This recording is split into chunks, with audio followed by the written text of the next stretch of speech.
RMC, Apolline Matin, 8h50, face à Canteloup. Tous les matins, l'info revisitée par Nicolas Canteloup. Roland Lescure, le ministre de l'économie, était mon invité à l'instant. Emmanuel Macron, vous vouliez lui dire un mot, monsieur le président? Évidemment. Oui, bonjour à tous. Salut mes fans.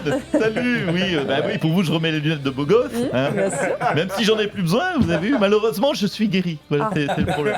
C'est con parce que j'avais pris une popularité de ouf. Je vais faire une confidence à Pauline ce matin. J'ai failli me remettre du tabasco dans les yeux. Mais non. Pour pouvoir les remettre. Bon, alors, monsieur le président, un mot sur Roland Lescure. Écoutez, je tenais à saluer Roland, c'est mon gars solide, sur qui je peux compter, mon gars qui va faire disparaître la dette. Mon Roland, t'as 1 an pour nettoyer le bordel. Oh, ça va, c'est 3 milliards d'euros à trouver. C'est pas non plus mission impossible. Mission impossible, je l'ai. Rapport aux lunettes. Ça paraît quand même ambitieux, franchement.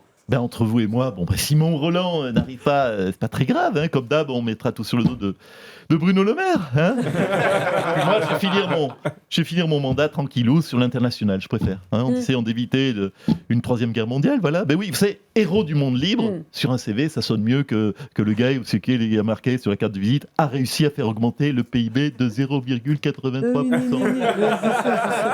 Merci, monsieur le président. Roland Lescure, vous souhaitiez ajouter quelque chose? Écoutez,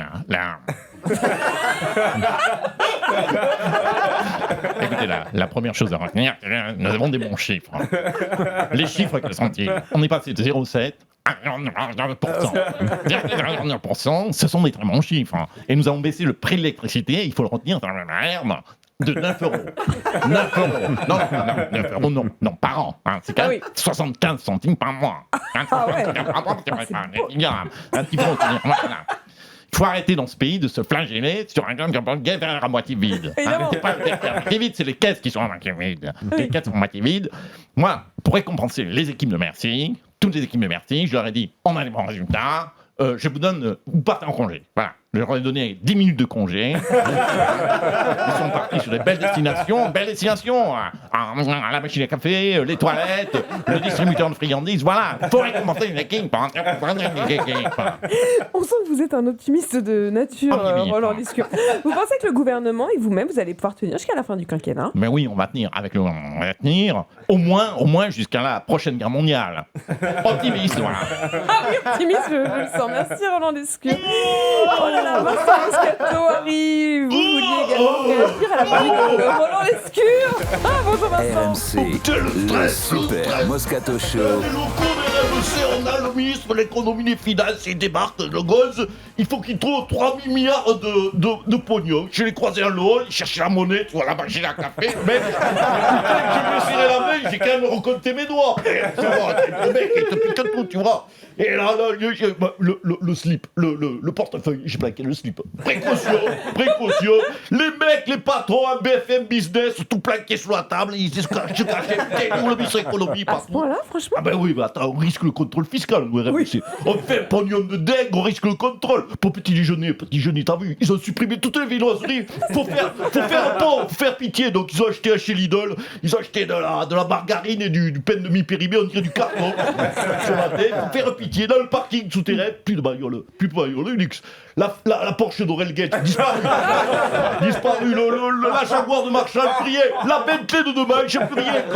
La Rolls, le Chypre, plus rien. T'as vu juste la Fiat Panda de Texel. Et bien sûr, la bétaillère d'Apolline, parce que quand même, il faut qu'elle transporte ses 4 boutards. Merci Vincent. Ce matin, Marc-Olivier Fogiel, quel plaisir de le retrouver, est avec nous pour les titres. Bonjour Marco. Eh oui, bonjour Apolline. Super heureux de vous retrouver, Apolline. Vous êtes belle comme un matin de printemps. Oh, dis donc. Ouais. Sauf qu'on est en février qui pleut. La vacherie n'est jamais loin. Allez, c'est parti pour les titres.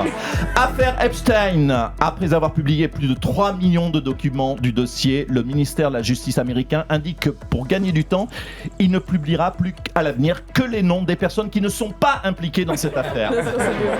Et puis affaire Morandini, Jean-Marc Morandini a annoncé qu'il renonçait finalement à tous ses recours devant la Cour d'appel, devant la Cour de cassation, la Cour européenne des droits de l'homme, tous sauf la Cour de récréation. Ils sont très bien le « oh » là-bas. Et puis élection municipale, il ne vous reste plus que quelques jours pour vous inscrire sur les listes électorales jusqu'au 6 février pour voter aux élections municipales. Et Patrick Balkany souhaitait réagir. Ah oui, mais c'est Balkany. Voilà, donc je le reprécise, la date limite d'inscription sur les listes électorales, c'est le 6 février. Sauf si, bien sûr, vous habitez le Valois-Perrin et que vous êtes décédé. Voilà. Alors là, évidemment, vous êtes inscrit d'office sur les listes électorales, ce qui vous permettra de voter par procuration. Alors pourquoi par procuration ? Parce qu'à le Valois-Perret, on est humaniste. On sait très bien que les personnes décédées ont les plus grandes difficultés à se déplacer. Donc on leur facilite la tâche par procuration. Merci beaucoup. Merci Marco et merci Patrick Balkany. Nous voulions finir avec un petit salut confraternel à Thomas Soto de la matinale d'RTL. Bah oui, il a été victime d'un grave accident de vélo. Il sera absent de l'antenne pour quelques jours. Bonjour, c'est Jean-Jacques Bourdet. Oui.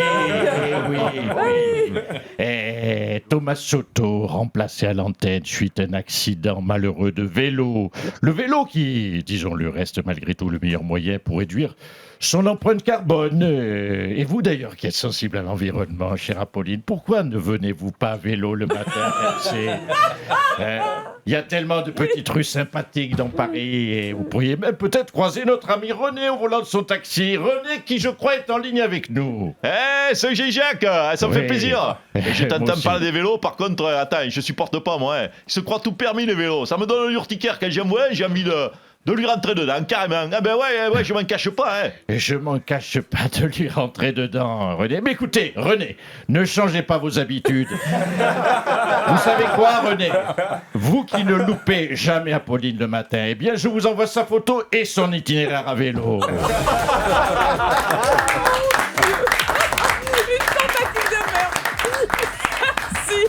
Merci Nicolas Bassacantelou qu'on retrouve tous les jours à 8h50 sur RMC et à tout moment en podcast. Le temps est venu de reconnaître et que moi, François Hollande, je suis un tombeur, allons. Le temps est venu de reconnaître que moi, Nicolas Sarkozy, alors j'ai toujours été innocent. Le temps est venu de reconnaître. Pourquoi c'est trop théâtral, chérie? Que moi, Zinedine, pardon, mais j'attends la place de Didier. Que moi, Jean-Luc Mélenchon, tout le monde le sait. Moi, c'est la République, c'est moi. Pour moi, Philippe de Villiers, Vincent Bolloré, c'est à la fois le mécène et le messie. Et que moi aussi, Goulet, ça fait quand même 8 ans que j'attends que les téléphones sonnent. Que comme chaque année, c'est quand même un scandale que moi, qui a Mbappé, j'ai toujours pas reçu le ballon d'or. Que moi, François Bayrou, j'avais raison depuis le début. Tout est de la faute que moi, Marine Le Pen, je suis plus doué pour l'élevage de chats que pour les débats du second tour. Que pour moi, Didier Deschamps, c'est bientôt fini, mais pour lui, ça y est, ça a déjà commencé. Le temps est venu de se retrouver du lundi au vendredi à 8h50 sur RMC.